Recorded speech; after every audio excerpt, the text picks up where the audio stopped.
2026 বিধানসভা নির্বাচনের ভোটযুদ্ধের হাড্ডাহাড্ডি লড়াইয়ে শাসক দল সহ বিরোধী দলগুলি জোর টক্কর দিয়ে মাঠে ময়দানে নেমে পড়েছেন তা বলা যেতেই পারে। কেউ 1 ইঞ্চি জমি ছাড়তে নারাজ। মন্দিরবাজার ব্লকের বাজারবেড়িয়া হাটে এদিন মন্দিরবাজার বিধানসভার ভারতীয় জাতীয় কংগ্রেস দলের প্রার্থী চাঁদ সর্দারের সমর্থনে এদিন এক পথসভার আয়োজন করা হয়।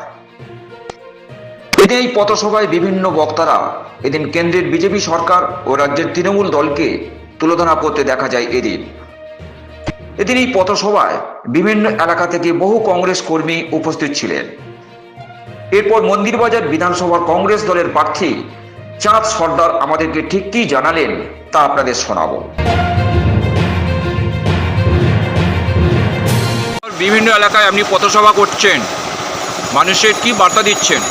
একটাই বার্তা, সাধারণ মানুষ জেনে গেছে কংগ্রেস আর ঘুমিয়ে নেই, কংগ্রেস জেনে গেছে আগামী দিনে কংগ্রেসকে হাত প্রতীকে ভোট দিয়ে জয়যুক্ত করার জন্য মানুষ তৈরি আছে।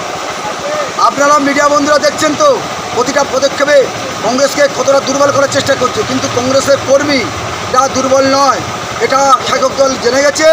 আগামী দিনে 29 এপ্রিল দেখবেন ভোট ব্যালটে জাতীয় কংগ্রেসের ফলাফলটা মানুষ তৈরি আছে জয়ের জন্যে। আমি 100-110 আশাবাদী, কারণ মানুষ তৈরি আছে। এই উন্নয়ন একমাত্র কংগ্রেস করতে পারে, অন্য কোনো রাজনৈতিক দল করতে পারে। এবারে নির্বাচনে কি হাওয়া বদল হবে? হাওয়া বদল তো নয়, পরিবর্তন তো নয়, প্রত্যাবর্তন হবে। আর আমাদের এই বাংলা হবে বিধানচন্দ্র রায়ের বাংলা, যে বাংলার উপকার ছিল ডক্টর বিধানচন্দ্র রায়, সেই প্রত্যাবর্তনে মানুষ ফিরে আসবে। জাতীয় কংগ্রেসের হাত ধরে মানুষ সেই জায়গায় তৈরি করবে। জেতার পরে কি এখানে বার্তা দেবেন? একটাই বার্তা, সাধারণ মানুষের হকের দাবি নিজেদের আদায় করে নিতে হবে, শিক্ষা ফিরিয়ে আনতে হবে, নারী সুরক্ষা দিতে হবে, অপশাসন চলবে না, শাসন ব্যবস্থাকে ফেরাতে হবে। প্রশাসনের কাছে মানুষ যাতে সুস্থ বিচার পায়, এর জন্য আমরা আর আমাদের আর্জি থাকবে যে মানুষের বিচার মানুষই করবে।